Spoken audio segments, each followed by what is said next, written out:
আপনাদের সঙ্গে সত্যিকারই একটা কথা শেয়ার করতেছি, একটু শুনে যাবেন। আপনি যতই ব্যস্ত থাকুন, যারা নতুন কাজ করতেছেন এই কথাটা কিন্তু খুবই গুরুত্বপূর্ণ। আমার ক্ষেত্রে যেটা হয়েছে সেটা আমি আপনার সাথে শেয়ার করতেছি। মূল কথা হচ্ছে এইটা আমার একটা নতুন পেজ, ঠিক আছে? আমার কিন্তু আরেকটা আইডিতে আমি কাজ করেছি, এর আগে পেজে কাজ করেছি। আমার আইডিতে কিন্তু প্রায় ১৭-১৮ হাজার ফলোয়ার। দীর্ঘ সময় সেখানে কাজ করছি। এই টিপস বিষয় নিয়ে কিন্তু আমি কাজ করছি। সেই আইডিটাতে কিন্তু কখনোই আমার ভিডিওটা ভাইরাল করতে পারিনি। কারণ ওখানে আমার কিছু ভুল ছিল।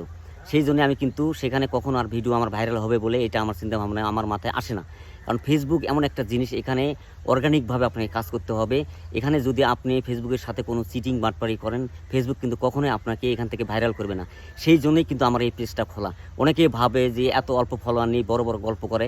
কিন্তু বিষয়টা আমার কাজের অভিজ্ঞতা প্রায় ১ থেকে ১.৫ বছরের মতো। সেজন্যই কিন্তু আমি এই কথাগুলো বলি। সেজন্য আপনাদেরকে বলব, যারা নতুন কাজ করতে এসেছেন তাদের উদ্দেশ্যে আমার একটাই বক্তব্য, আপনারা যেটুকু ভিডিও করতে পারবেন আপনি সেই ভিডিওটাই শুধু ফেসবুকে ছাড়বেন। কখনো নিজের ভিডিও কখনো কাউকে শেয়ার করে দেবেন না। কখনোই আপনার পেজে কি হচ্ছে না হচ্ছে এগুলো বিষয় নিয়ে আপনি ঘাটাঘাটি করার দরকার নেই। আপনি time to time video post করবেন এবং কমেন্টগুলো শুধু উত্তর দেওয়ার চেষ্টা করবেন। এরই মধ্যেই লিমিট থাকবেন। আপনার চিন্তাভাবনা যদি এরকম হয় যে আমার এই ভিডিওগুলোতে ভিউজ আসতেছে না বা ফলোয়ার যুক্ত হচ্ছে না, আপনার পেজে কিন্তু একদিনে কখনো ফলোয়ার আসবে না। আমি কিন্তু এই ভুলগুলোই করেছি, ঠিক আছে? আমি হয়তো বা আমার ফ্রেন্ড ফলোয়ারকে দিয়েছি, তাদেরকে দিয়ে আমি বলেছি আমার আইডিটা একটু ফলো করো, আমার আইডিটা একটু এসে ঘুরে আসো, বা কাউকে লিঙ্ক দিয়েছি। এই সমস্ত ভুলের কারণেই কিন্তু আমি কিন্তু ওই আইডিতে কিন্তু সফলতা এখনও আনতে পারিনি। সেই জন্য আমি নতুন করে এই আইডিটাতে কাজ করতেছি। এই জন্যে আমি আপনাদেরকে হাত পা ধরে বলবো, যেহেতু ফেসবুকে কাজ করা খুব কঠিন ব্যাপার, ভিডিও তৈরি করা কঠিন ব্যাপার, যেটা আপনারা যারা করেন তারাই বোঝেন। আপনাদের উদ্দেশ্যে আমার এই বক্তব্যটাই থাকবে, আপনারা যদি ফেসবুক থেকে সত্যিই সফলতা আপনি পেতে চান, আপনি অরিজিনালভাবে কাজ করুন।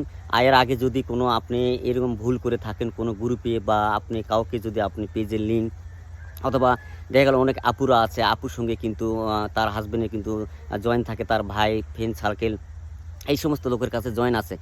দয়া করে বলবো, এই সমস্ত ফ্যান ফলোয়ারকে আপনি আনফলো করে দিন। তাদের সামনে এই ভিডিওগুলো গেলে ফেসবুক কিন্তু বুঝতে পারে। ফেসবুক কিন্তু এমন কোনো কিছু বিষয় জানে না, এটা কিন্তু আপনি কল্পনাও করতে পারবেন না। আপনাকে একটা বাস্তব প্রমাণ দিচ্ছি।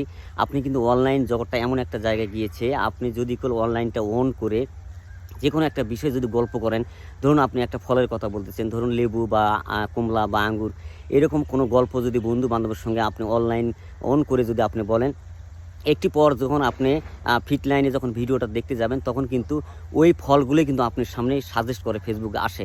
তাহলে আপনাকে বুঝতে হবে ফেসবুক কিন্তু আপনার প্রত্যেকটা বিষয় কিন্তু নজরদারি করে। এই জন্যে আপনি যে কোনো কিছু করেন না কেন, এমন কিছু করা যাবে না যেটা আপনি নিজে থেকে আপনার ভিডিও বা আপনার প্রোফাইলটা গ্রো করার চেষ্টা করতেছেন। এরকম কাজ থেকে যদি আপনি বিরত থাকতে পারেন, আমি কথা দিচ্ছি, আমি চ্যালেঞ্জ করে বলতেছি আপনি এখান থেকে কিন্তু দ্রুতই আপনি সফলতা পাবেন। আপনাকে অনুরোধ করব, আপনি যে ভিডিও তৈরি করতেছেন এরকমভাবে ভিডিও তৈরি করবেন, আর শুধু পোস্ট করবেন। পোস্ট করার পরে পোস্টে আপনার যে কমেন্টগুলো আসবে এই কমেন্টগুলোতে শুধু খালি উত্তর দিবেন। দেওয়ার পরে আপনি ওই পেজ বা ওই আইডিতে আপনি যাওয়ারও কোনো দরকার নেই, ঠিক আছে? আপনি টাইম টু টাইম কাজ করে যান। এই কাজগুলো করে যান, একটা সময় ইনশাল্লাহ আপনি এখান থেকে সফলতা আনতে পারবেন। বিষয়টা অবশ্যই নতুনদেরকে জানানোর জন্য আমি আপনাদেরকে অনুরোধ করব, ভিডিওটি শেয়ার করে দিয়ে আমার পাশে থাকুন। আসসালামু আলাইকুম।